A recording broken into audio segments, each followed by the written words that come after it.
Good morning friends. आज हम लोग क्या पढ़ेंगे?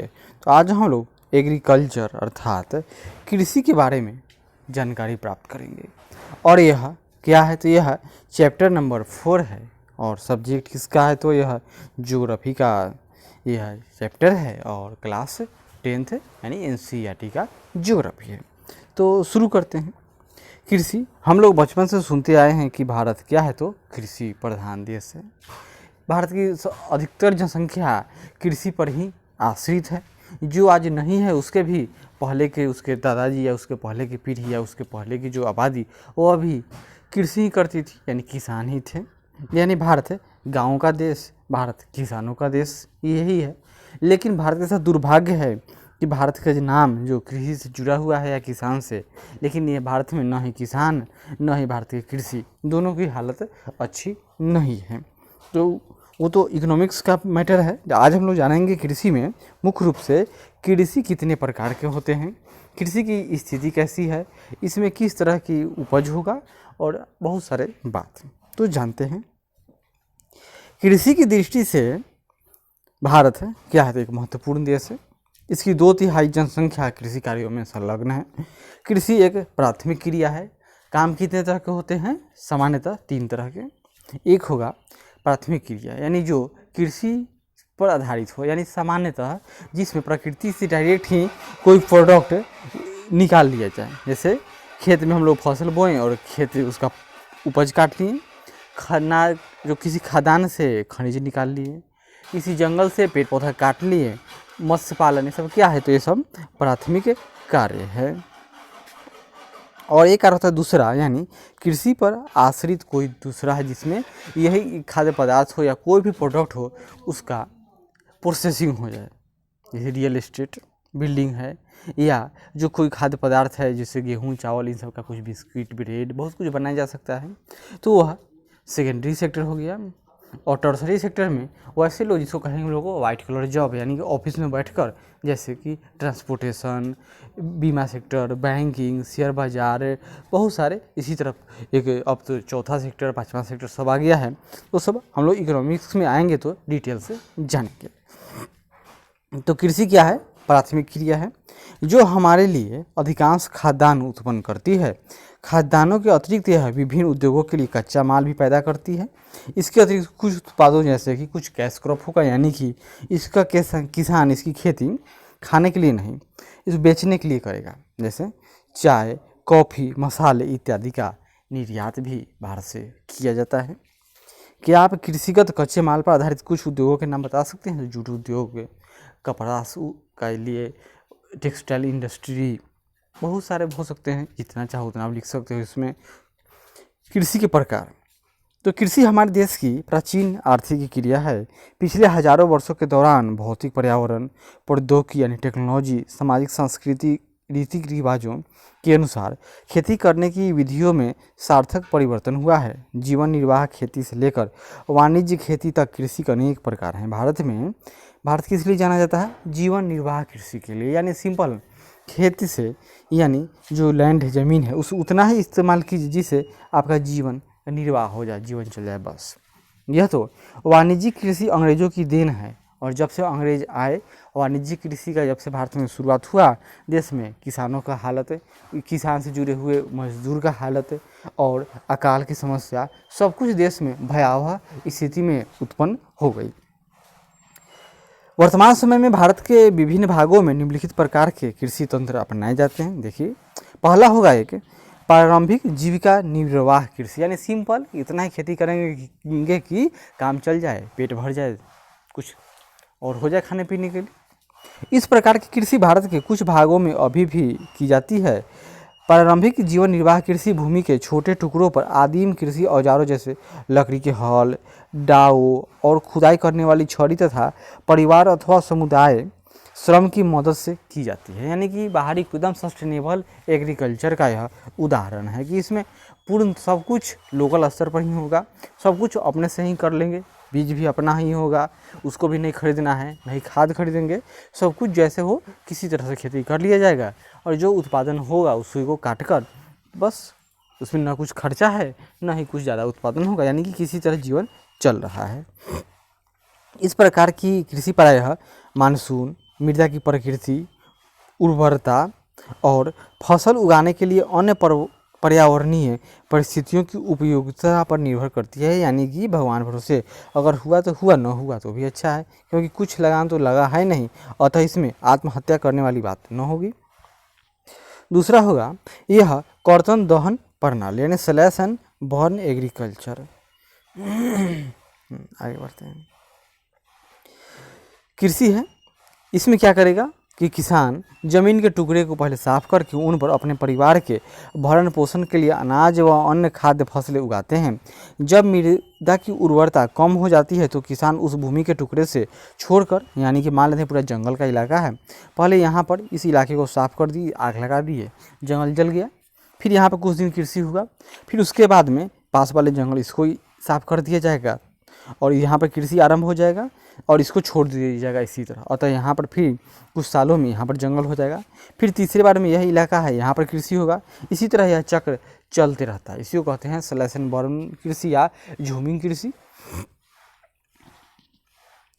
जब मृदा की उर्वरता कम हो जाती है तो किसान उस भूमि के टुकड़े से स्थानांतरित हो जाते हैं, चले जाते हैं अलग, और कृषि के लिए भूमि का दूसरा टुकड़ा साफ करते हैं। कृषि के इस प्रकार के स्थानांतरण से प्राकृतिक प्रक्रियाओं द्वारा मिट्टी की उर्वरता शक्ति बढ़ जाती है। चूँकि किसान उर्वरक अथवा अन्य आधुनिक तकनीकों का प्रयोग नहीं करते हैं, इसलिए इस प्रकार की कृषि में उत्पादकता कम होती है, लेकिन बात दूसरी की लागत भी तो कम है। देश के विभिन्न प्रकार भागों में इस प्रकार की कृषि को विभिन्न नामों से जाना जाता है। जैसे यह उत्तर पूर्वी राज्यों अर्थात असम, मेघालय, मिजोरम और नागालैंड में इसे झूम कहा जाता है। मणिपुर में पामलू, मणिपुर में क्या कहेंगे, पामलू। छत्तीसगढ़ के बस्तर जिले और अंडमान निकोबार द्वीप समूह में इसे दीपा।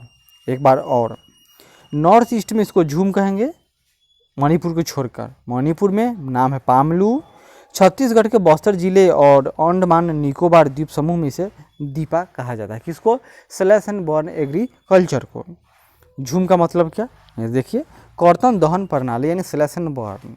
सिंपल बात है, पहले कृषि को, यहाँ देखिए, कृषि को मैक्सिको और मध्य अमेरिका में, मतलब यह ऐसा नहीं है कि केवल भारत में होता है, यह दुनिया के अन्य देशों में, जैसे मैक्सिको और मध्य अमेरिका में जो स्लैश एंड बर्न एग्रीकल्चर, इसका नाम मिल्पा है। वेनेजुएला में कोनुको, ब्राज़ील में रोका, मध्य अफ्रीका में मसोले, इंडोनेशिया में लदांग, वियतनाम में रे के नाम से यह जाना जाता है। जो ये टॉपिक है ना, इससे कोई भी बड़ा एग्जाम हो उसमें से एक दो क्वेश्चन हर बार चले आते हैं।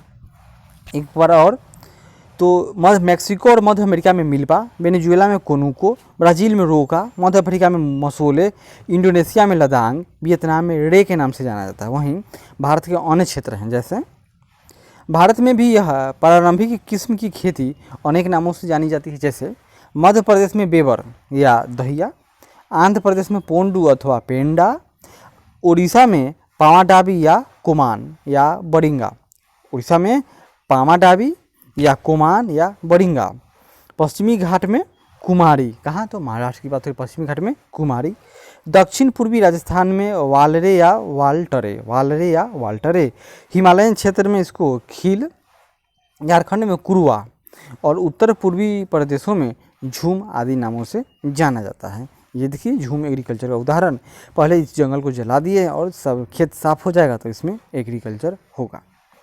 डिंझा असम में डिफू के बाहरी क्षेत्र में अपने परिवार के साथ एक गांव में रहती है। वह अपने परिवार के सदस्यों द्वारा, यानी कि यहाँ क्या दिया हुआ है कि यह एक स्लैश एंड बर्न करने वाले परिवार का अनुभव है। आगे देखिए, गहन जीविका कृषि, यह क्या होगा, नाम ही है गहन, यानी कोई एक ज़मीन होगा, इस पर बार बार एग्रीकल्चर होगा, एक साल में 3-3 फसलें उगाई जाएंगी। इस प्रकार की कृषि उन क्षेत्रों में की जाती है जहां भूमि पर जनसंख्या का दबाव अधिक है। यह श्रम गहन खेती है जहां अधिक उत्पादन के लिए अधिक मात्रा में जैव रासायनिक निवेशों और सिंचाई का प्रयोग किया जाता है। भूस्वामित्व में विरासत के अधिकार के कारण पीढ़ी दर पीढ़ी जोतों का आकार छोटा और लाभप्रद होता जाता है। जैसे कल्पना कीजिए, जब अंग्रेज थे, किसी के पास 100 बीघा ज़मीन थी, लेकिन उनके कितने बच्चे हो गए, 4 बच्चे, तो चलिए चारों को बांट दीजिए, तो चारों को क्या मिला, 25-25 बीघा ज़मीन। फिर इस चारों में से जो अगला पीढ़ी आएगा उनको मान लेते हैं 2 ही बच्चे थे, तो 12.5 बीघा। लेकिन एक बात कब की है, तो यह आज़ादी के समय 1947 में इनको 100 बीघा ज़मीन था। उसके 20 साल बाद यानी 1970 में 25 बीघा, 1970 का 20 यानी 90 में, 1990 की बात आएगी, इनको 12.5 बीघा ज़मीन है। और फिर ये 2 बच्चे थे, इन 2 को अगर फिर 2 बच्चे हो जाए, यानी 2-2 बच्चे, तब क्या होगा, यह 6-6 बीघा। और ऐसा जरूर थोड़े है कि सबको 2-2 ही बच्चे थे और सबको 100 बीघा ही ज़मीन था, ज़मीन तो बहुत कम था। तो आज क्या होगा कि आज ये हालत हो गई है कि ये सब लोग भी भूमिहीनों की कैटेगरी में खड़े हो गए हैं। किसान वैकल्पिक रोजगार न होने के कारण सीमित भूमि से अधिकतम पैदावार लेने की कोशिश करते हैं, अतः कृषि भूमि पर बहुत अधिक दबाव है। जैसे भारत के उत्तरी भारत में बिहार, उत्तरी तो नहीं, नॉर्थ ईस्ट में बिहार, पश्चिम बंगाल, उत्तर प्रदेश और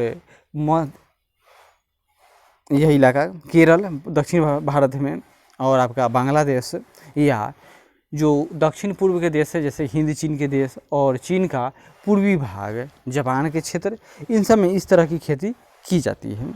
वाणिज्यिक कृषि, नाम ही है वाणिज्यिक, यानी कि इसमें जो किसान होगा वह बहुत पैसा वाला होगा और इसके पास बहुत सारे साधन होंगे, और यह इसके पास बहुत बड़े बड़े ट्रक, टैंकर जैसे उपकरण और बहुत न जाने क्या क्या चीज़ होगा, और यह इस तरह का कृषि करेगा। और यह मुख्य रूप से, तो भारत में तो हरियाणा पंजाब का नाम आता है, लेकिन दुनिया में अमेरिका, कनाडा, ऑस्ट्रेलिया, पश्चिमी यूरोप के फ्रांस, जर्मनी आदि क्षेत्रों में इस तरह की कृषि की जाती है।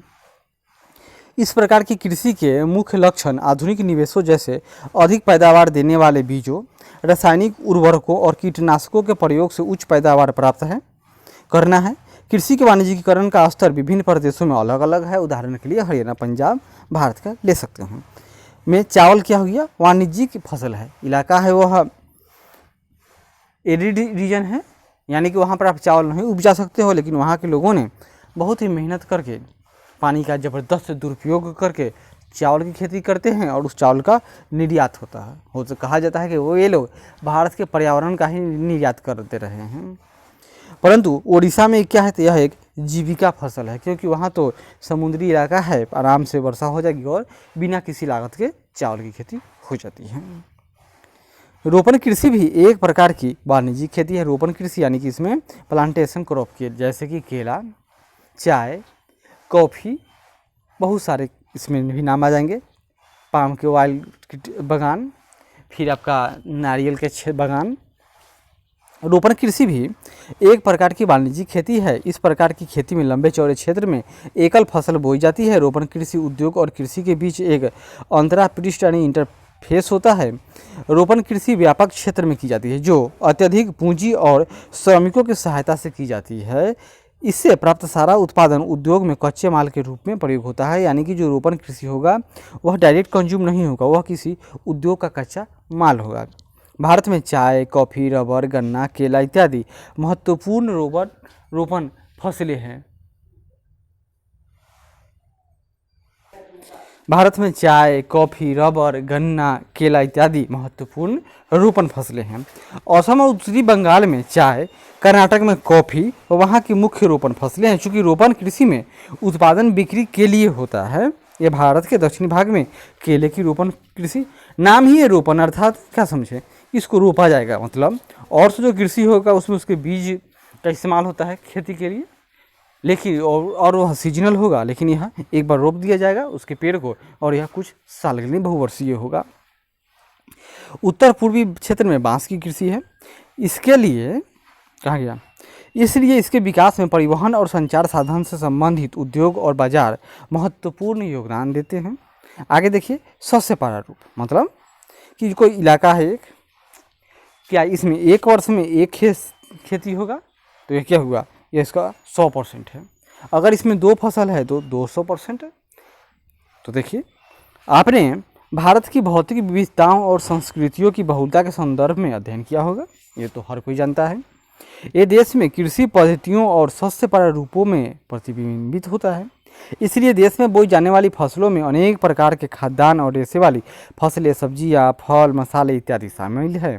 भारत में 3 शस्य ऋतुएं हैं, यानी जो भारत में कृषि है ये क्या होगा, शस्य ऋतु यानी कि सीजनल मान लेते हैं इसको 3 बार।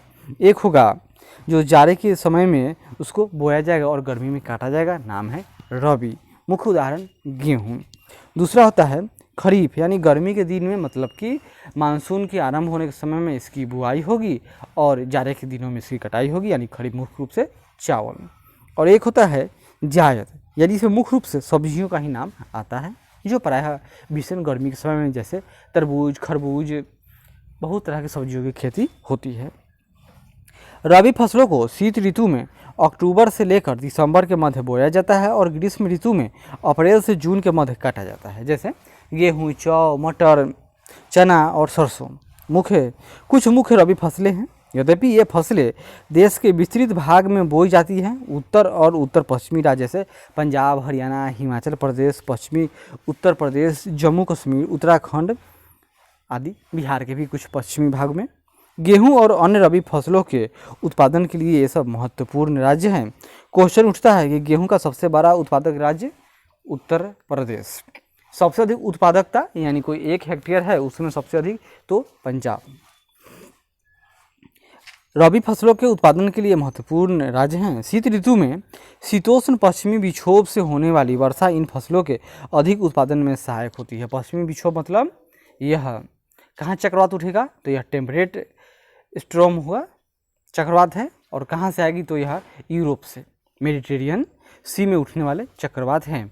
और वहीं का जो विस्तार होता है यह भारत के कहाँ तक, तो मुख्य रूप से पश्चिमी भारत जैसे हरियाणा, पंजाब, दिल्ली, पश्चिमी उत्तर प्रदेश, और यह तो बिहार, पटना या बिहार क्या कहें, यह कलकत्ता तक पहुँच जाता है। कौन, तो पश्चिमी विक्षोभ। और यह जाड़े के दिनों में थोड़ी सी वर्षा होती है, लेकिन रबी फसल के लिए लाभदायक। यहाँ भी देखिए दिया हुआ है, पंजाब, हरियाणा, पश्चिमी उत्तर प्रदेश, राजस्थान के कुछ भागों में हरित क्रांति की सफलता भी उपयुक्त रबी फसलों की वृद्धि में एक महत्वपूर्ण कारक है। क्योंकि जो हरित क्रांति हुआ, प्रथम हरित क्रांति, उसमें उसका विस्तार संपूर्ण भारत न था। क्यों? क्योंकि उसके लिए सरकार के पास उस समय सीमित साधन थे। दूसरा, सरकार को जल्दी रिजल्ट चाहिए था। देश में अकाल की स्थिति थी, यानी खाने के लिए नहीं था। अमेरिका से आ रहा था PL, क्या स्कीम का नाम था, याद कर लीजिए, PL 407। उसमें क्या था कि वह भारत को सस्ते दर पर अनाज मुहैया करा रहा था, लेकिन वियतनाम युद्ध के कारण जो पूरे दुनिया वाले अमेरिका की का बहुत ही क्रिटिसिज्म कर रहे थे, उसी मतलब कि आवेश में आकर भारत भी अमेरिका के खिलाफ कुछ बोल दिया।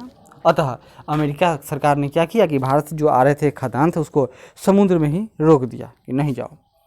अब भारत के लिए बहुत ही खराब स्थिति हो गई थी। तो भारत इन सब अस्त्र से गुजरा हुआ है, और आज ऐसी स्थिति है कि आज दुनिया में भारत है चावल का सबसे बड़ा निर्यातक देश है। इसी तरह गेहूं में भी आत्मनिर्भर है। लगभग भारत खाद्यान्न में पूर्णतः आत्मनिर्भर देश है, केवल जो खाद्य तेल है और दाल को छोड़कर। यानी कि आज ऐसी स्थिति नहीं है कि भारत को कोई मजबूर कर सके।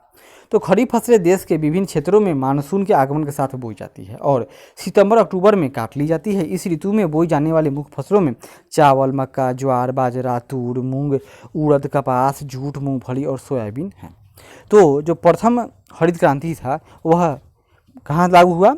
पश्चिमी उत्तर प्रदेश, पंजाब, हरियाणा और कावेरी यानी के क्षेत्र, मतलब कर्नाटक, तमिलनाडु के क्षेत्र में, थोड़ा सा कावेरी बेल्ट में। ऐसा क्यों? क्योंकि वहाँ के किसान अमीर थे, उन लोगों के पास बहुत बड़ा ज़मीन का टुकड़ा था, अतः ये लोग रिस्क उठाने के लिए तैयार थे। सरकार ने बीज मुहैया कराया, खाद दी, वे लोग पैसा खर्च किए, खरीदे, अतः उत्पादन बढ़ गया। देश आत्मनिर्भरता के रूप में कदम आगे बढ़ाया, लेकिन यह हरित क्रांति पूरे देश में लागू न हो सका था। अब यहाँ पढ़ते हैं। तो खरीफ, रबी में देख चुके हैं गेहूँ, खरीफ में क्या होगा? चावल, मक्का, ज्वार, बाजरा, तूर यानी अरहर, मूंग, उड़द, कपास, जूट, मूंगफली और सोयाबीन शामिल है। चावल की खेती मुख्य रूप से असम, पश्चिम बंगाल, ओडिशा, आंध्र प्रदेश, तेलंगाना, तमिलनाडु, केरल और महाराष्ट्र, विशेषकर कोंकण तटीय क्षेत्र, कोंकण यानी यहाँ पर यह महाराष्ट्र है आपका, यह बंगलोर है, यहाँ पर गुजरात है और यह केरल है।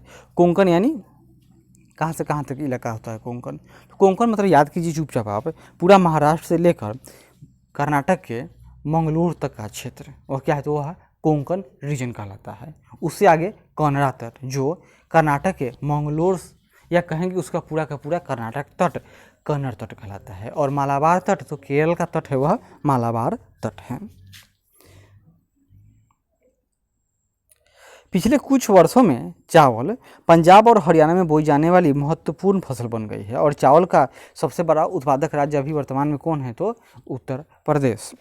असम, पश्चिम बंगाल और ओडिशा में धान की 3 फसलें यानी औस, औमन और बोरो बोई जाती है।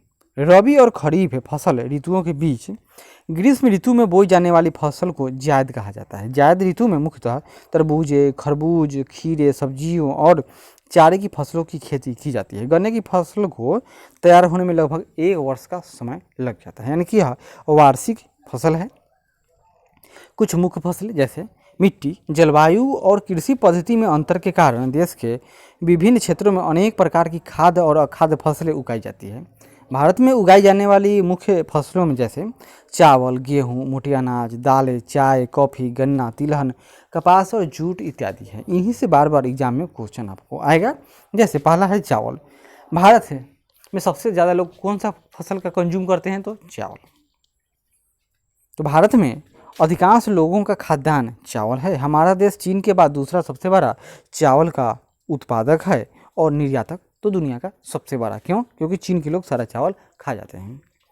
यह भारत का मैप है आपका, और इसमें क्या दिया हुआ है देखिए। प्रमुख क्षेत्र और गौण क्षेत्र किसका, तो चावल के वितरण का क्षेत्र। तो प्रमुख क्षेत्र थोड़ा डीप है और गौण क्षेत्र डीप नहीं है। जैसे तो प्रमुख क्षेत्र में कौन आएगा, यहाँ देखिए केरल का तट है यह पश्चिमी तट में, फिर ईस्ट में यानी पूरब इधर हो गया, पश्चिम इधर है, ईस्ट में आएंगे यह कावेरी डेल्टा, फिर रालसीमा यानी कृष्णा गोदावरी का पूरा इलाका, और यह उड़ीसा का क्षेत्र, फिर झारखंड, छत्तीसगढ़ है, ये सब अमरकंटक से होते हुए और पूरा बिहार, और साथ में ही आधा यानी कि पूर्वी यूपी का क्षेत्र। और नॉर्थ ईस्ट में आपको क्या मिलेगा, तो असम में यानी ब्रह्मपुत्र नदी घाटी। 3 सब में क्या होगा, तो धान के सब प्रमुख क्षेत्र हैं। और गौण क्षेत्र में तो धान का इलाका आपका इस तरह से चला गया, यानी कि पंजाब, हरियाणा, दिल्ली सब इसी मैप में आ जाएगा। और फिर पूरा का पूरा पश्चिमी घाट, 3 सब में भी चावल की खेती थोड़ी बहुत होती है। उत्पादक देश है। यह एक खरीफ की फसल है जिसे उगाने के लिए उच्च तापमान 25 डिग्री सेल्सियस से अधिक होना चाहिए और अधिक आर्द्रता यानी 100 सेंटीमीटर से अधिक वर्षा की आवश्यकता होती है। कम वर्षा वाले क्षेत्रों में इसे सिंचाई करके उगाया जा सकता है, जिसका उदाहरण है पंजाब, हरियाणा और श्री गंगानगर राजस्थान का क्षेत्र, जो इंदिरा गांधी नहर परियोजना के कारण वहाँ पर चावल की खेती की जाती है। चावल उत्तर और उत्तर पूर्वी मैदानों, तटीय क्षेत्रों और डेल्टाई प्रदेशों में उगाया जाता है। नहरों के जाल और नलकूपों की सघनता के कारण पंजाब, हरियाणा, पश्चिमी उत्तर प्रदेश, राजस्थान के कुछ कम वर्षा वाले क्षेत्रों में चावल की फसल उगाना संभव हो पाया है। दूसरा है गेहूँ। भारत चावल, गेहूँ दोनों के उत्पादन में दुनिया में दूसरे नंबर पर है, यानी प्रथम नंबर पर कौन है, तो चीन है। गेहूं भारत की दूसरी सबसे महत्वपूर्ण खाद्यान्न फसल है, जो देश के उत्तर और उत्तर पश्चिमी भागों में पैदा की जाती है। रबी की फसल को उगाने के लिए शीत ऋतु और पकने के समय खिली धूप की आवश्यकता होती है। इसे उगाने के लिए समान रूप से वितरित 50 से 75 सेंटीमीटर वार्षिक वर्षा की आवश्यकता होती है। और देश में गेहूं उगाने वाले 2 मुख्य क्षेत्र हैं। कौन कौन बताइए? उत्तर पश्चिम में गंगा सतलज का मैदान, यानी गंगा इस तरह से कहाँ से आएगा, यह उत्तराखंड से होते हुए और उत्तर प्रदेश, बिहार, थोड़ा सा झारखंड और पश्चिम बंगाल होते हुए बंगाल की खाड़ी में प्रवेश करेगी। और सतलज का इलाका, यानी सतलज जो कहाँ से निकलता है, तो यह भी राजस्थान से आता है, यानी कि तिब्बत से। और गंगा तो हम लोग जानते हैं गंगोत्री से होते हुए हिमाचल प्रदेश से क्रॉस करते हुए और पंजाब से होते हुए कहाँ जाएगा सतलज, तो पाकिस्तान। तो यह पूरा इलाका गेहूं की खेती के लिए प्रसिद्ध है। यानी कि मुख्य रूप से कौन क्षेत्र आएंगे इसमें, तो इसमें आपको गंगा सतलज के मैदान में पंजाब, हरियाणा, उत्तर प्रदेश। और इसके उत्पादन में गेहूं के तो मध्य प्रदेश, बिहार, राजस्थान के भी कुछ भाग शामिल होते हैं। और दक्कन का काली मिट्टी वाला प्रदेश, यानी दक्कन मतलब महाराष्ट्र का क्षेत्र। मोटे अनाज यानी मिलेट्स विटामिन और मिनरल या ऊर्जा की दृष्टि से सबसे अच्छे, मानव शरीर के स्वास्थ्य के लिए भी सबसे अच्छे, लेकिन लोग इनको पसंद नहीं करते हैं। आधुनिक युग में अब लोग मोटे अनाज जैसे कि जौ, मक्का, राजमा, बाजरा, ज्वार, ये सब को लोग खाना पसंद नहीं करते हैं। क्यों? क्योंकि कहा जाता है कि ये सब मोटे लोग खाते हैं, यानी कि गरीबी का परिचायक है। ज्वार, बाजरा और रागी भारत में उगाए जाने वाले मुख्य मोटे अनाज हैं। यद्यपि इन्हें मोटा अनाज कहा जाता है, परंतु इसमें पोषक तत्वों की मात्रा अत्यधिक होती है। उदाहरण के लिए रागी में प्रचुर मात्रा में लोहा, कैल्शियम, सूक्ष्म पोषक और भूसी मिलती है। क्षेत्रफल और उत्पादन की दृष्टि से ज्वार देश की तीसरी महत्वपूर्ण खाद्यान्न फसल है। यह फसल वर्षा पर निर्भर होती है। अधिकतर आर्द्र क्षेत्रों में उगाए जाने के कारण इसके लिए सिंचाई की आवश्यकता नहीं होती है। इसके प्रमुख उत्पादक राज्य महाराष्ट्र, कर्नाटक, आंध्र प्रदेश और मध्य प्रदेश है। बाजरा यह बलुआ और उथली काली मिट्टी पर उगाया जाता है। राजस्थान, उत्तर प्रदेश, महाराष्ट्र, गुजरात और हरियाणा इसके मुख्य उत्पादक राज्य हैं।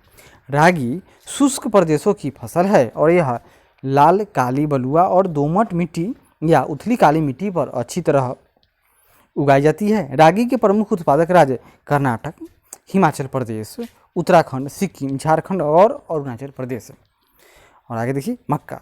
यह एक ऐसी फसल है जो खाद्यान्न व चारा दोनों के रूप में प्रयोग होती है और यह सालों भर इसकी खेती की जा सकती है।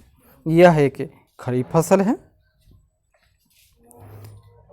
यह गेहूं का क्षेत्र देखिए भारत में, यह प्रमुख क्षेत्र जो आपको पिंक मिलेगा और गौण क्षेत्र उससे 60, यानी कि जो प्रमुख क्षेत्र गेहूं का है कौन सा है, इतना प्रमुख क्षेत्र है, मतलब थोड़ा सा जम्मू कश्मीर में भी है।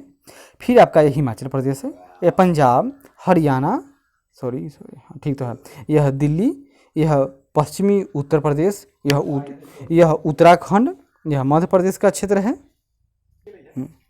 और गौण क्षेत्र में, तो गौण क्षेत्र में देख लीजिए पूर्वी उत्तर प्रदेश, उत्तरी बिहार, साथ में यह इलाका चलाएगा यानी राजस्थान होते हुए गुजरात तक का क्षेत्र, और यहाँ पर थोड़ा सा महाराष्ट्र में भी आदि, ये सब गेहूं के गौण क्षेत्र हैं। और गेहूं के उत्पादन के लिए 21 डिग्री सेल्सियस से 27 डिग्री सेल्सियस तापमान और पुरानी जलोढ़ मिट्टी पर अच्छी प्रकार से उसे उगाई जाती है। बिहार जैसे कुछ राज्यों में मक्का रबी की ऋतु में भी उगाई जाती है। गेहूं तो देख चुके थे, मक्का की बात है हम। मक्का यानी बिहार में कब उगाई जाती है, तो रबी फसल है बिहार में। आधुनिक प्रौद्योगिकी निवेशों जैसे उच्च पैदावार देने वाले बीजों, उर्वरकों और सिंचाई के उपयोग से मक्का का उत्पादन बढ़ा है। कर्नाटक, मध्य प्रदेश, उत्तर प्रदेश, बिहार, आंध्र प्रदेश, तेलंगाना मक्का के मुख्य उत्पादक राज्य हैं। यह मक्के की खेती है, देखिए मक्के का बाल तोड़ रहे हैं। दालें। भारत विश्व में दालों का सबसे बड़ा उत्पादक तथा उपभोक्ता है। शाकाहारी खाने में दालें सबसे अधिक प्रोटीनदायक होती है। जैसे दाल का उदाहरण तूर यानी अरहर, उड़द, मूंग, मसूर, मटर और चना भारत की मुख्य दलहनी फसलें हैं। क्या आप बता सकते हैं कि इनमें से कौन सी दालें खरीफ में और कौन सी दालें रबी में उगाई जाती हैं? गेस कीजिए। दालों को कम नमी की आवश्यकता होती है और इन्हें शुष्क परिस्थितियों में भी उगाया जा सकता है। फलीदार फसलें होने के नाते अरहर को छोड़कर अन्य सभी दालें वायु से नाइट्रोजन लेकर भूमि की उर्वरता को बनाए रखती हैं। अतः इन फसलों को आम तौर पर अन्य फसलों के आवर्तन यानी रोटेटिंग में बोया जाता है। भारत में मध्य प्रदेश, राजस्थान, महाराष्ट्र, उत्तर प्रदेश, कर्नाटक दाल के मुख्य उत्पादक राज्य हैं। और यहाँ देखिए जो अरहर है यह तो वार्षिक है, फिर उड़द, मूंग, यह दोनों आपको क्या होगा, तो यह, और मसूर, मटर, चना। तो चना गेहूं के साथ यानी यह चना रबी फसल है। मसूर भी रबी क्रॉप है। आगे बढ़ते हैं। खाद्यान्नों के अलावा अन्य फसलें जैसे गन्ना एक उष्ण और उपोष्ण कटिबंधीय फसल है। यह फसल 21 डिग्री सेल्सियस से लेकर 27 डिग्री सेल्सियस के मध्य तापमान में और 75 से 100 सेंटीमीटर वार्षिक वर्षा वाली उष्ण और आर्द्र जलवायु में बोई जाती है। कम वर्षा वाले प्रदेशों में सिंचाई की आवश्यकता होती है। किसके लिए? तो गन्ने की खेती के लिए। इसे अनेक मिट्टियों में उगाया जा सकता है तथा इसके लिए बुआई से लेकर कटाई तक काफ़ी शारीरिक श्रम की आवश्यकता होती है, यानी कि यह श्रम प्रधान कृषि का उदाहरण है। ब्राज़ील के बाद भारत गन्ने का दूसरा सबसे बड़ा उत्पादक है। वर्तमान में तो कहा जा रहा है कि भारत ही सबसे बड़ा है। यह चीनी, गुड़, खंडसारी और शीरा बनाने के काम आता है। उत्तर प्रदेश, महाराष्ट्र, कर्नाटक, तमिलनाडु, आंध्र प्रदेश, तेलंगाना, बिहार, पंजाब, हरियाणा गन्ना के मुख्य उत्पादक राज्य हैं। एक गन्ने का पिक्चर है। आगे देखिए तिलहन। 2015 में भारत विश्व में चीन के बाद दूसरा बड़ा तिलहन उत्पादक देश था। सन 2015 में तोरिया के उत्पादन में भारत का विश्व में कनाडा और चीन के बाद तीसरा स्थान था। देश में कुल बोए गए क्षेत्र में 12% भाग पर कई तिलहन की फसलें उगाई जाती हैं, जैसे मूंगफली, सरसों, नारियल, तिल, सोयाबीन, अरंडी, बिनौला, अलसी और सूरजमुखी भारत में उगाई जाने वाली मुख्य तिलहन फसलें हैं। इनमें से अधिकतर खाद्य हैं और खाना बनाने में प्रयोग किए जाते हैं, परंतु इनमें से कुछ तेल के बीजों को साबुन, प्रसाधन यानी श्रृंगार का सामान और उबटन उद्योग में कच्चे माल के रूप में प्रयोग किया जाता है। आगे देखते हैं। एक मिनट। मूंगफली खरीफ की फसल है। मूंगफली क्या है? तो यह खरीफ की फसल है। देश में मुख्य तिलहनों के कुल उत्पादन का आधा भाग इसी फसल से अर्थात मूंगफली से आता है। मूंगफली इसी तरह से, यानी कि यह भी जमीन के अंदर ही होने वाला फसल है। गुजरात, राजस्थान, तमिलनाडु और महाराष्ट्र मूंगफली के मुख्य उत्पादक राज्य हैं। अलसी और सरसों रबी की फसलें हैं। अलसी, सरसों रबी की और मूंगफली खरीफ की। तिल उत्तरी भारत में खरीफ की फसल है और दक्षिणी भारत में रबी की। अरंडी खरीफ और रबी दोनों ही फसल ऋतुओं में बोया जाता है। चाय की खेती रोपण कृषि का एक उदाहरण है। यह एक महत्वपूर्ण पेय पदार्थ की फसल है जिसे शुरुआत में अंग्रेज भारत में लाए थे। आज अधिकतर चाय बागानों के मालिक भारतीय हैं। चाय का पौधा उष्ण और उपोष्ण कटिबंधीय जलवायु, ह्यूमस और जीवाश्म युक्त गहरी मिट्टी तथा सुगम जल निकास वाले ढलवा क्षेत्रों में भली भांति उगाया जाता है। चाय की झाड़ियों को उगाने के लिए वर्ष भर कोष्ण यानी उष्ण तापमान, सिंपल याद कीजिए, यानी ठंडा नहीं होना चाहिए, और नॉम मतलब कि आर्द्र इलाका होना चाहिए, और पाला रहित, ऐसा ना हो कि उसमें कुहासा पड़ जाए या पाला गिर जाए तो फसल खराब हो जाएगा। जलवायु की आवश्यकता होती है। वर्ष भर समान रूप से होने वाली वर्षा की बौछारें इसकी कोमल पत्तियों के विकास में सहायक होती हैं।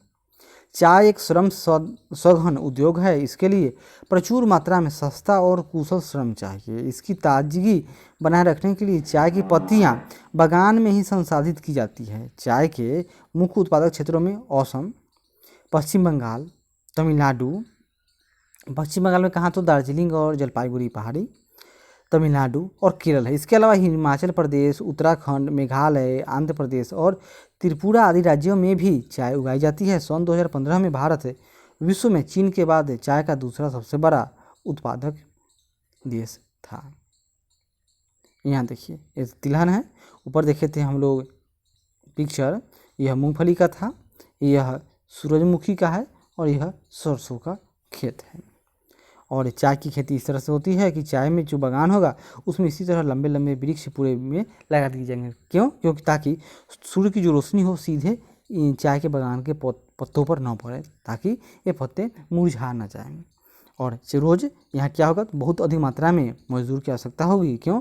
क्योंकि वे चाय की पत्तियाँ उनको रोज़ तोड़ना पड़ता है, जो एक बहुत ही चुनौती भरा काम है। आगे देखते हैं। चाय पढ़ चुके हम लोग। अब देखिए कॉफ़ी। भारतीय कॉफ़ी अपनी गुणवत्ता के लिए विश्वविख्यात है। हमारे देश में अरेबिका किस्म की कॉफ़ी पैदा की जाती है, जो आरंभ में यमन से लाई गई थी। इस किस्म की कॉफ़ी की विश्व भर में अधिक मांग है। इसकी कृषि की शुरुआत बाबा बुदन पहाड़ियों से हुई और आज भी इसकी खेती नीलगिरी के पहाड़ियों के आसपास कर्नाटक, केरल और तमिलनाडु में की जाती है। बागवानी फसलें। सन 2015 में भारत का विश्व में फसलों और सब्जियों के उत्पादन में चीन के बाद दूसरा स्थान था। भारत उष्ण और शीतोष्ण कटिबंधीय दोनों ही प्रकार के फसलों का उत्पादन करता है। भारतीय फलों जिनमें महाराष्ट्र, आंध्र प्रदेश, तेलंगाना, उत्तर प्रदेश और पश्चिमी बंगाल के आम, नागपुर और चिरापुंजी यानी मेघालय के संतरे, केरल, मिजोरम, महाराष्ट्र और तमिलनाडु के केले, याद कीजिए, उत्तर प्रदेश बिहार के लीची, मेघालय के अनानास, आंध्र प्रदेश, तेलंगाना और महाराष्ट्र के अंगूर तथा हिमाचल प्रदेश और जम्मू कश्मीर के सेब, नाशपाती, खुबानी, अखरोट की विश्व भर में बहुत मांग है। यह देखिए चित्र में पहला है आपका यह अखरोट के पेड़ का पिक्चर है। दूसरा देखिए यहाँ पर लोग जम्मू कश्मीर में क्या कर रहे हैं लोग, तो सेब की ये फसल है, सेब तैयार कर रहे हैं और यह अनार है। आगे देखते हैं, भारत का मटर, फूलगोभी, प्याज, बंद गोभी, टमाटर, बैगन और आलू उत्पादन में प्रमुख स्थान है, यानी सब्जी की बात हो रही है। और अखाद्य फसलें तो हम लोग आगे नीचे देखेंगे। जैसे अखाद्य फसल में कौन कौन आएगा, तो अखाद्य फसल यानी हम जिसको हम लोग खा नहीं सकते हैं लेकिन उसका इस्तेमाल किसी और काम के लिए होगा, जैसे रबर, जूट, कपास, मुख्यतः और रेशम के कीड़े का पालन। सबसे पहले रबर, और रबर भूमध्य रेखीय क्षेत्र की फसल है, परंतु विशेष परिस्थितियों में उष्ण और उपोष्ण क्षेत्रों में भी उगाई जाती है। इसको 200 सेंटीमीटर से अधिक वर्षा और 25 डिग्री सेल्सियस से अधिक तापमान वाली नम और आर्द्र जलवायु की आवश्यकता होती है। किसको, तो रबर को। रबर एक महत्वपूर्ण कच्चा माल है जो उद्योगों में प्रयुक्त होता है। इसे मुख्य रूप से केरल, तमिलनाडु, कर्नाटक, अंडमान निकोबार द्वीप समूह और मेघालय में गारो पहाड़ियों में उगाया जाता है। किसको, रबर को। रेशेदार फसलें यानी इससे क्या होगा, रबर से जो टायर ट्यूब बनते हैं वो रबर से बनेंगे, लेकिन रेशेदार फसल यानी कपास, जूट, सन और प्राकृतिक रेशम यानी से कपड़े बनेंगे, बैग, थैले या बोरा कहेंगे, इस तरह के इस्तेमाल होगा। भारत में उगाई जाने वाली 4 मुख्य रेशेदार फसलें हैं। इनमें से पहली 3 मिट्टी में फसल उगाने से प्राप्त होती है और चौथा रेशम के कीड़े के कोकून से प्राप्त होता है। तो रेशम क्या है, यह जो मलबरी पेड़ की हरी पत्तियों पर पलता है। रेशम उत्पादन के लिए रेशम के कीड़ों का पालन रेशम उत्पादन कहलाता है। उसको क्या कहेंगे, सेरीकल्चर कहते हैं। आगे देखिए पिक्चर, यहाँ सब्जियों का कृषि, तो यह क्या है, तो इसका नाम है फूलगोभी, यह है आपका टमाटर, यह आपका है बैगन, और यहाँ मेरा आपका ये क्या है, तो ये मटर है। आगे बढ़ते हैं, कपास। भारत को कपास के पौधों का मूल स्थान माना जाता है और इस कपास के जो कपड़े थे इसका कहाँ मिलता है सबूत, तो जो हड़प्पा घाटी का उत्खनन हो रहा था उसमें आपको मोहनजोदड़ो से क्या मिला, तो कपास के कपड़े का भी। और जो एक बूढ़े बाबा हैं और जो बहुत फ्रेंच कट दाढ़ी लगाए बनाए हुए हैं, वे जो कपड़ा ओढ़े हुए लगता है वो लगता है कि जैसे कि वो क्या है, एक बहुत अच्छा शॉल जिस पर काम किया गया हो उसको ओढ़े हैं, अर्थात कि उस समय कपास भारत में उसकी खेती होती थी और उससे वस्त्र बनाए जाते थे। कपास उत्पादन में भारत का विश्व में तृतीय स्थान है। दक्कन पठार के शुष्कतर भागों में काली मिट्टी कपास उत्पादन के लिए उपयुक्त मानी जाती है। इस फसल को उगाने के लिए उच्च तापमान चाहिए, हल्की वर्षा या सिंचाई और 210 दिन मतलब कि आदम जिस पर आकाश साफ हो, यानी खिली धूप आवश्यकता होती है। यह खरीफ की फसल है और इसे यह कपास में से क्या निकला, तो यह फूल है और इसी फूल से में यही बीज के साथ क्या होता है, तो रुई होता है जिससे कपड़े बनते हैं। यानी पहले धागा तैयार होगा, तागा, और इस धागे से कपड़े की बुनाई होगी। पककर तैयार होने में 6 से 8 महीने का समय लगते हैं। महाराष्ट्र, गुजरात, मध्य प्रदेश, कर्नाटक, आंध्र प्रदेश, तेलंगाना, तमिलनाडु, पंजाब, हरियाणा, उत्तर प्रदेश कपास के मुख्य उत्पादक राज्य हैं। जूट, जूट को सुनहरा रेशा यानी गोल्डन फाइबर कहा जाता है। जूट की फसल बाढ़ के मैदानों में जल निकास वाली उर्वरक मिट्टी में उगाई जाती है, जहां हर वर्ष बाढ़ से आई नई मिट्टी जमा होती रहती है। इसके बढ़ने के समय उच्च तापमान चाहिए। जैसे इसके क्षेत्र, तो बाढ़ कहाँ आएगा, बिहार यानी पश्चिम बंगाल, बिहार, असम और ओडिशा तथा मेघालय जूट के मुख्य उत्पादक राज्य हैं।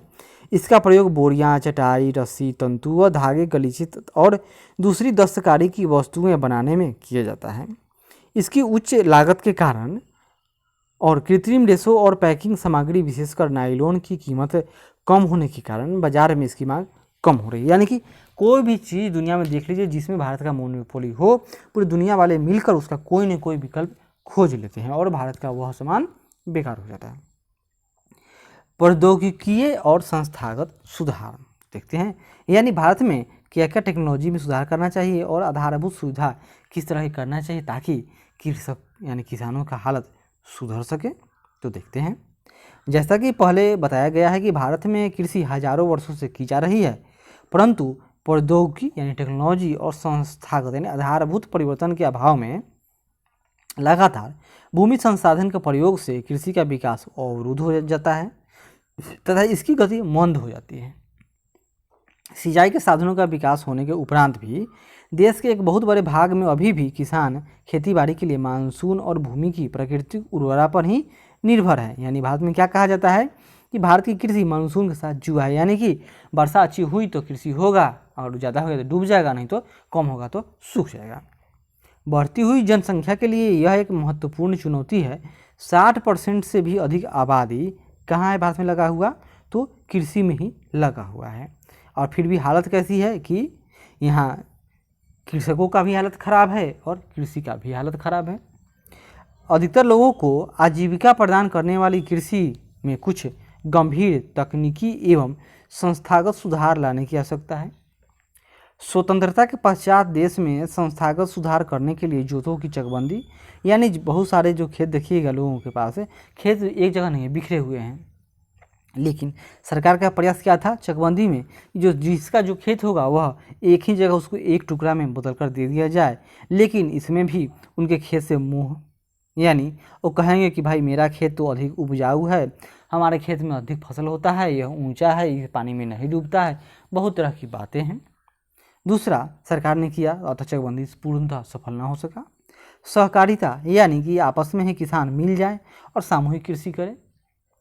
जमींदारी आदि समाप्त कर दिए गए, यानी जमींदारी का उन्मूलन कर दिया गया। यह अस्थायी बंदोबस्त किसका देन था, तो अंग्रेजों में कौन, तो लॉर्ड कॉर्नवालिस का। जमींदारी व्यवस्था क्यों लाया गया, क्योंकि अंग्रेज जब प्लासी के युद्ध जीत जाते हैं तो उनको कुछ क्षेत्र मिल गया, अब उनको टैक्स चाहिए। अब वे उन लोगों की संख्या तो थी कम, तब वो लोग टैक्स कैसे वसूलें, तो टैक्स वसूलने के लिए यहीं के लोगों को ठीक करेंगे, चल भाई तू कुछ वसूलो टैक्स, बदले में तुम 10% तुम रख लेना, बाकी हमको दे देना। तो वे लोग कौन हो गए, तो जमींदार हुए। जो अधिक बोली लगाएगा उसको टैक्स वसूलने का अधिकार मिलेगा, बदले में वह टैक्स वसूलेगा। अगर वह नाफा उसको मुनाफा नहीं होगा तो उसकी ज़मींदारी चली जाएगी। क्यों, क्योंकि वह टैक्स यानी सूर्यास्त का नियम, मतलब एक तय समय था जिससे पहले आपको पैसा अंग्रेजों के खजाने में जमा करना है। अगर आप न करते हो जमा तो आपकी ज़मींदारी खत्म और फिर वो नीलाम हो जाएगी। जैसे आज भी सरकार पोखरों, मतलब तालाब, बाजार, बस स्टैंड, शराब के भट्टियों, इन सब को निज का जो नीलामी करती है, उसी तरह पहले की सरकारें कृषि को भी नीलाम कर देती थी। और जमींदार के पास दो स्थिति, या तो वह क्रूर बने और गरीब किसान से ज़बरदस्ती पैसा वसूले, तब उसका ज़मींदारी कायम रहेगा। दूसरे, अगर वे मुलायम हो जाते हैं जैसे कुंवर सिंह, तो क्या होगा, वो समय पर पैसा जमा न कर पाएंगे, अंग्रेजों को न दे पाएंगे। जब पैसा न दे पाएंगे तो क्या होगा, उनका ज़मींदारी खत्म। यानी अंग्रेज जमींदारों के पास एक तरफ कुआं, दूसरी तरफ खाई थी। प्रथम पंचवर्षीय योजना में भूमि सुधार मुख्य लक्ष्य था। भूमि पर पुश्तैनी अधिकार के कारण यह टुकड़ों में बढ़ती जा रही थी, जिसकी चकबंदी करना अनिवार्य था। भूमि सुधार के कानून तो बने परंतु इनके लागू करने में ढील की गई। 1960 से 1970 के दशकों में भारत सरकार ने कई प्रकार की कृषि सुधारों की शुरुआत की।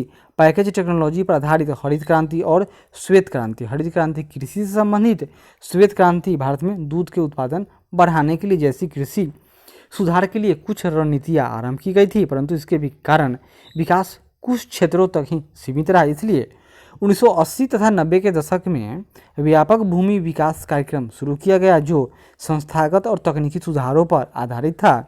इस दिशा में उठाए गए कुछ महत्वपूर्ण कदमों में जैसे सूखा, बाढ़, चक्रवात, आग तथा बीमारी के लिए फसल बीमा के प्रावधान और किसानों को कम दर पर ऋण सुविधाएं प्रदान करने के लिए ग्रामीण बैंकों, सहकारी समितियों और बैंकों की स्थापना सम्मिलित थी। किसानों के लाभ के लिए भारत सरकार ने किसान क्रेडिट कार्ड और व्यक्तिगत दुर्घटना बीमा योजना जैसे PAIS भी शुरू की और हाल ही में सरकार ने क्या किया है, किसानों को प्रतिवर्ष 6,000 रुपया देने का भी वादा किया है। जो तो जैसे अब किसान में, आधुनिक किसान में ट्रैक्टर ये तो हर जगह मिलेंगे आपको। अब यह बीज यानी कि ये बीज बुआई की मशीन यानी सीडिंग मशीन है। आगे देखते हैं, दूरदर्शन पर किसानों के लिए मौसम की जानकारी। अब तो क्या हो गया कि कृषि चैनल ही है किसानों का चैनल। लेकिन दुख की बात है, जब हम उसको कभी भी देखिएगा तो प्रायः उस पर बहुत सारे हिंदी फिल्म देते रहते हैं। तो होगा क्वेश्चन है कि क्या कृषक फिल्म ना देखते हैं? समझने वाली बात है कि बुलेटिन और कृषि कार्यक्रम प्रसारित किए जाते हैं। किसानों को बिचौलियों और दलालों के शोषण से बचाने के लिए न्यूनतम सहायता मूल्य और कुछ महत्वपूर्ण फसलों के लाभदायक खरीद मूल्यों की सरकार घोषणा करती है। यानी कि सरकार कर देगी, जैसे अभी वर्तमान में गेहूं, चावल जैसे 23 मूल कुल फसल है, जिसे क्या होगी सरकार इसकी घोषणा करती है कि चलो हम इतना में खरीदेंगे, यानी इससे कम पर इसको कोई ना खरीद सकता है, सरकार का रेट हो गया। लेकिन हकीकत है जो सरकार MSP फिक्स करती है, जैसे कि मान लीजिए गेहूं का MSP कितना हो गया 1925 रुपया, लेकिन ये तो दूर की कौड़ी, जब गेहूं तैयार हो जाएगा तो यह 1500 रुपये के ही भाव से बिकेगा। कृषि का सकल घरेलू उत्पाद में घटता अंश गंभीर चिंता का विषय है, क्योंकि कृषि में किसी भी प्रकार की गिरावट और प्रतिरोध अर्थव्यवस्था के अन्य क्षेत्रों में गिरावट लाएंगे, जो समाज के व्यापक निहितार्थ हैं। कृषि के महत्व को समझते हुए भारत सरकार ने इसके आधुनिकीकरण के लिए बहुत प्रयास किए हैं। भारतीय कृषि में सुधार के लिए भारतीय कृषि अनुसंधान परिषद व कृषि विश्वविद्यालयों की स्थापना की गई। पशु चिकित्सा सेवाएं, पशु प्रजनन केंद्र की स्थापना सरकार हाल ही में निकाला है, उसका नाम है गोपाला ऐप, वह भी पशुपालन से संबंधित है। बागवानी विकास, मौसम विज्ञान और मौसम के पूर्वानुमान के क्षेत्र में अनुसंधान और विकास को वरीयता दी गई है। कुछ यहाँ देखिए, पिछले वर्षों में सकल घरेलू उत्पादन में वृद्धि हुआ है, किसका? कृषि का, परंतु इससे देश में पर्याप्त मात्रा में रोजगार के अवसर उपलब्ध नहीं हो पा रहे हैं। कृषि के विकास दर कम हो रही है, जो कि एक चिंताजनक स्थिति, यानी कि क्या कर रहा है कि देश का GDP बढ़ रहा है लेकिन रोजगार नीचे की तरफ जा रहा है। ऐसा क्यों? क्योंकि भारत का जो विकास है वह जॉबलेस ग्रोथ है, यानी कि यहाँ प्राथमिक सेक्टर या मैन्युफैक्चरिंग सेक्टर यानी सेकेंडरी सेक्टर में विकास न होकर डायरेक्ट ही टर्सरी सेक्टर में ही विकास हो रहा है। और टर्सरी सेक्टर तो पूर्णतः टेक्नोलॉजी पर आधारित है, तो उसमें जॉब कम ही मिलेंगे। वर्तमान में भारतीय किसान को अंतर्राष्ट्रीय प्रतिस्पर्धा से एक बड़ी चुनौती का सामना करना पड़ रहा है। कृषि सेक्टर में विशेष रूप से करना पड़ रहा है। रासायनिक उर्वरकों पर सहायक कम करने से उत्पादन लागत बढ़ रहा है, यानी सरकार सब्सिडी कम दे रही है। इसके अतिरिक्त कृषि उत्पादों पर आयात कर घटाने से भी देश में कृषि पर हानिकारक प्रभाव पड़ा है, यानी बाहर से जो प्रोडक्ट्स दूसरे देशों के वह डायरेक्ट ही भारत पहुंच रहे हैं। किसान कृषि में पूंजी निवेश कम कर रहे हैं, जिसके कारण कृषि में रोजगार घट रहे हैं। आगे देखते हैं, कुछ छूट गया था ऊपर।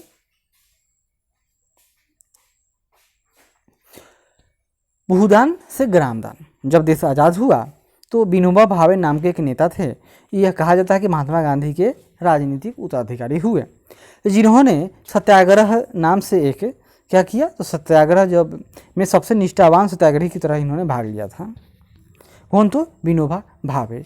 सत्याग्रह की घटना कब हुई थी? तो यह भारत छोड़ो आंदोलन से पहले, जिसमें यह व्यक्तिगत सत्याग्रह था कि एक व्यक्ति कोई पॉइंट वहाँ पर बढ़ जाता था। उस समय कांग्रेस की स्थिति कमज़ोर थी, तो बार बार पूछता था भारत क्वेश्चन में आएगा कि सत्याग्रह आंदोलन में प्रथम सत्याग्रही कौन थे? तो यही विनोबा भावे थे। यह गांधी जी को खुश कर दिए, अतः गांधी जी ने इनको अपना आध्यात्मिक उत्तराधिकारी घोषित किया। उनकी गांधी जी के ग्राम स्वराज अवधारणा में भी गहरी आस्था थी। गांधी जी की शहादत के बाद, यानी उनकी मृत्यु के बाद, उनके संदेश को लोगों तक पहुंचाने के लिए विनोबा भावे ने लगभग पूरे देश की पद यात्रा यानी पैदल यात्रा की। एक बार जब वे आंध्र प्रदेश में एक गांव, क्या नाम है, पोचमपल्ली में बोल रहे थे, तो कुछ भूमिहीन गरीब किसानों ने उनसे अपने आर्थिक भरण पोषण के लिए कुछ जमीन मांगी। विनोबा भावे ने उनसे तो तुरंत कोई वायदा नहीं किया, परंतु उनको आश्वासन दिया कि यदि वे सहकारी खेती करें तो वे भारत सरकार से बात करके उनके लिए ज़मीन मुहैया कराएंगे। लेकिन उसी समय होता है आदमी अपनी समस्या के लिए खुद जिम्मेवार होता है। तो अचानक ही श्री रामचंद्र रेड्डी उठ खड़े हुए और उन्होंने 80 भूमिहीन ग्रामीणों को 80 एकड़ भूमि बांटने की पेशकश कर दी। इसे ही भूदान के नाम से जाना गया और बाद में विनोबा भावे ने यात्राएं की और अपना यह विचार पूरे भारत में फैलाया। और कुछ जमींदारों ने जो अनेक गांवों के मालिक थे, भूमिहीनों को पूरा का पूरा गांव ही देने की पेशकश की। इसे ग्रामदान कहा गया। परंतु कुछ जमींदारों ने तो भूमि सीमा कानून से बचने के लिए कुत्ते, बिल्लियों, नौकर चाकरों और भगवानों के नाम पर भी जमीन कर दिए, जिससे वे लोग जो सीलिंग एक्ट था उसे बच गए। विनोबा भावे द्वारा शुरू किया गया भूदान आंदोलन या भूदान ग्रामदान आंदोलन को रक्तहीन क्रांति के नाम से भी जाना जाता है। लेकिन दुख की बात है कि सरकार के पास भी जो जमीन आया, वो सरकार भी इन जमीनों का बंटवारा भूमिहीनों के पास न कर सकी। सरकार भी उसको अपने इस्तेमाल के लिए रख लिया, या आज भी वे दबंगों के कब्जे में हैं। कृषि की राष्ट्रीय अर्थव्यवस्था, रोजगार और उत्पादन में योगदान थोड़ा देख लीजिए। कृषि भारतीय अर्थव्यवस्था की क्या है, रीढ़ की हड्डी है, लेकिन यह बूढ़ी हो चली या कमज़ोर है। सकल घरेलू उत्पाद यानी जीडीपी में कृषि के योगदान का अनुपात देखिए। 1991 में यह लगभग 52% था, जो अब वर्तमान में यह 14% हो चुका है। इसका मतलब यह नहीं है कि पहले 52 रुपया था, 14 रुपये नहीं, पहले 52% था। यानी पहले देश का जीडीपी मान लेते 1000 था, उसका 520 रुपया था। लेकिन आज देश का जीडीपी 10 करोड़ रुपया का हो गया, मान लेते हैं। है अभी कितना, 2 दशमलव मान लेंगे 3 ट्रिलियन, मान लेने में क्या जाता है, तो 3 ट्रिलियन का 14% है। यानी अगर मात्रा के हिसाब से इसको मापेंगे तो यह बढ़ गया है, लेकिन परसेंट वाइज घट गया है। यहाँ देखिए, भारत में सकल घरेलू उत्पादन में वृद्धि प्रतिशत में, तो कृषि में 4.2 था। अभी हाल ही का भी जो NSO का जो आंकड़ा है उसमें कृषि ही प्लस में चल रहा है, बाकी सब में तो 20% 25% तक का ही घटा हुआ है। यानी कि कुल मिलाकर जीडीपी भारत का भी गर्त में जा रहा है। आगे देखिए, कृषि सेक्टर में विशेष रूप से करना पड़ेगा, क्योंकि कृषि क्या है, तो कृषि ही सारे उद्योग धंधों का आधार है। कहा जाता है कि अगर कृषि सेक्टर में 1% अगर उत्पादन बढ़ता है तो इसका जीडीपी में क्या असर पड़ता है, तो जीडीपी में 2 से 3% तक जीडीपी का वृद्धि बढ़ जाता है। इसके अतिरिक्त कृषि उत्पादों पर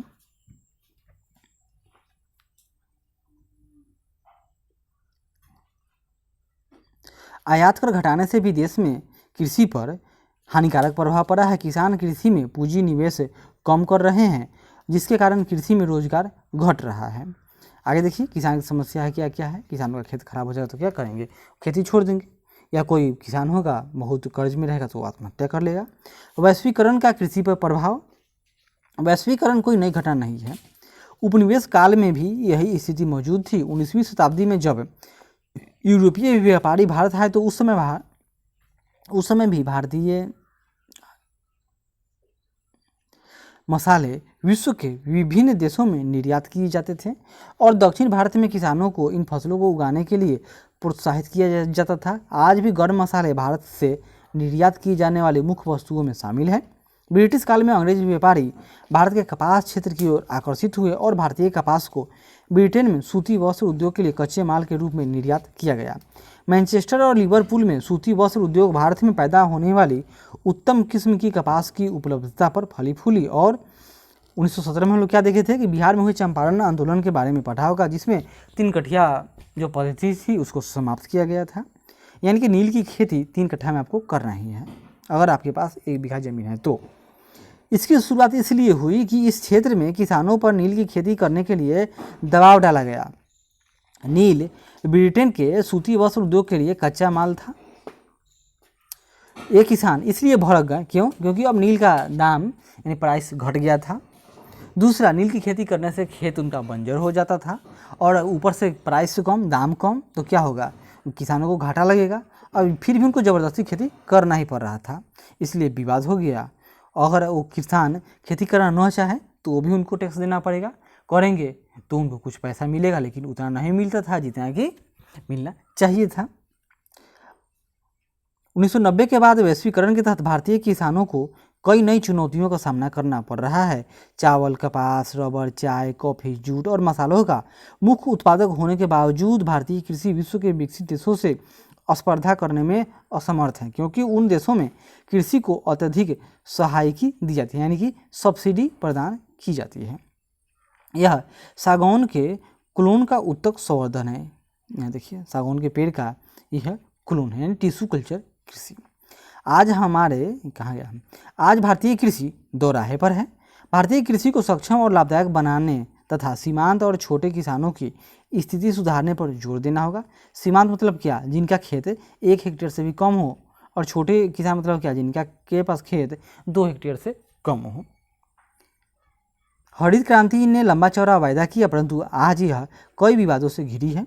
यह आरोप लगाया जा रहा है कि हरित क्रांति के दौरान रसायनों का अधिक प्रयोग, जल भीतों के सूखने यानी ग्राउंड वाटर खत्म हो चुका है, जैव विविधता विलुप्त हो गया के कारण भूमि का निम्नीकरण हुआ है। आज जीन क्रांति संकेत शब्द है, यानी क्या, जीन क्रांति की आवश्यकता है, जिसमें जैनिक इंजीनियरिंग सम्मिलित है। लेकिन यह भी विवाद का कारण है, नैतिक रूप से हो या व्यापारिक रूप से।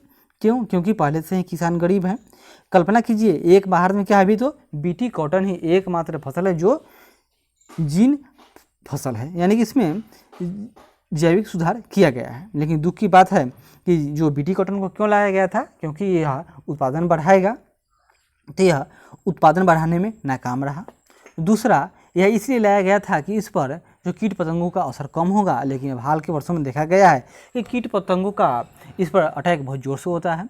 और इसकी कमी क्या हो गई, इसमें किसानों को प्रत्येक वर्ष इसका बीज खरीदना पड़ेगा, जो कि 1600 रुपये किलो है, जबकि पहले किसान का अपना बीज था, उसको कोई रेट देना नहीं पड़ता था। अतः किसानों के लिए लागत तो बढ़ गया, लेकिन आमदनी बढ़ा कि न बढ़ा, यह तो विवाद का विषय बना रहा।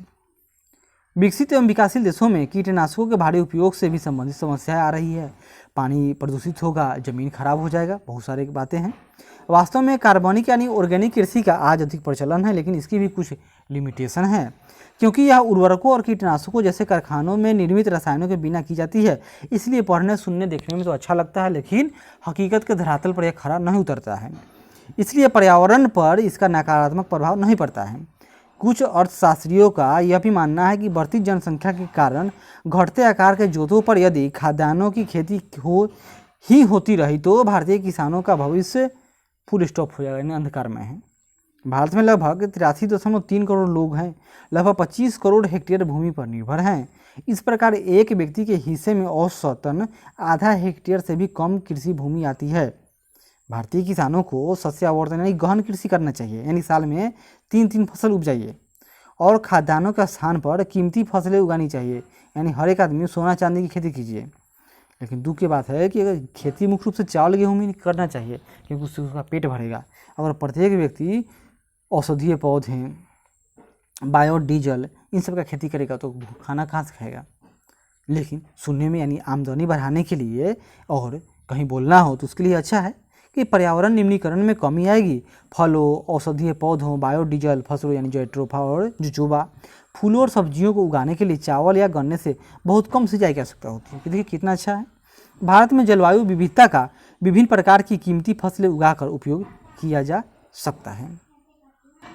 आगे देखिए, अनाज के स्थान पर ऊंचे मूल्य की फसलों को उगाकर सस्ते प्रारूप में परिवर्तन का अर्थ है कि भारत को खाद्य पदार्थ का आयात करना पड़ेगा। यह भी वही बात जो हम बोले वही हाल है। और भारत को नकल कैसा करना चाहिए, तो चिली, इजराइल, इटली जैसा। दुख की बात है कि इससे तो अधिक आबादी भारत के खास जिलों में इससे अधिक आबादी है, फिर भी हम इसका नकल क्यों करें। यही तो पढ़ाने वाले जो किताब सेट किए या जो सिलेबस है समझ में आता है कि ऐसा क्यों किया इन लोगों ने। हम लोग बार बार सुनते हैं कि भारत का नकल किससे, तो दक्षिण Korea model, Hong Kong model, Singapore model, उससे बड़ा तो अपना जिला ही है। और फल, शराब, जैतून का ही खेती किया जाए और इसको बेच लेंगे और बदले में सस्ता अनाज खिल लेंगे। दुख की बात है, भारत सबसे बड़ा बाजार है। जब बाजार ही उत्पादक हो जाएगा तो जो ये सारी चीज़ है, ये सब फैशन लग्जरी आइटम्स है, इसको कौन खरीदेगा। कुछ उत्तर है तो क्वेश्चन आंसर देख लेते हैं। निम्नलिखित में से कौन सा उस कृषि प्रणाली को दर्शाता है जिसमें एक ही फसल लंबे चौड़े क्षेत्र में उगाई जाती है। एक ही फसल लंबे चौड़े क्षेत्र में, तो नाम है रोपण कृषि। इनमें से कौन सी रबी की फसल है, तो रबी कौन है, तो चावल खरीफ है, कपास भी खरीफ आपको मोड़, लेकिन चना रबी की फसल है। इनमें से कौन सी एक फलीदार फसल है, तो फलीदार फसल कौन है, फल में आएगा, तो जो दाल है, दाल मुख्यतः फलीदार फसलें होती है। यहाँ 30 शब्द में लिखना है तो आप आराम से लिख सकते हैं। हम आशा करते हैं कि यह प्रयास अच्छा लगे तो जरूर लाइक करें, शेयर करें, कमेंट करें और सब्सक्राइब करें। धन्यवाद।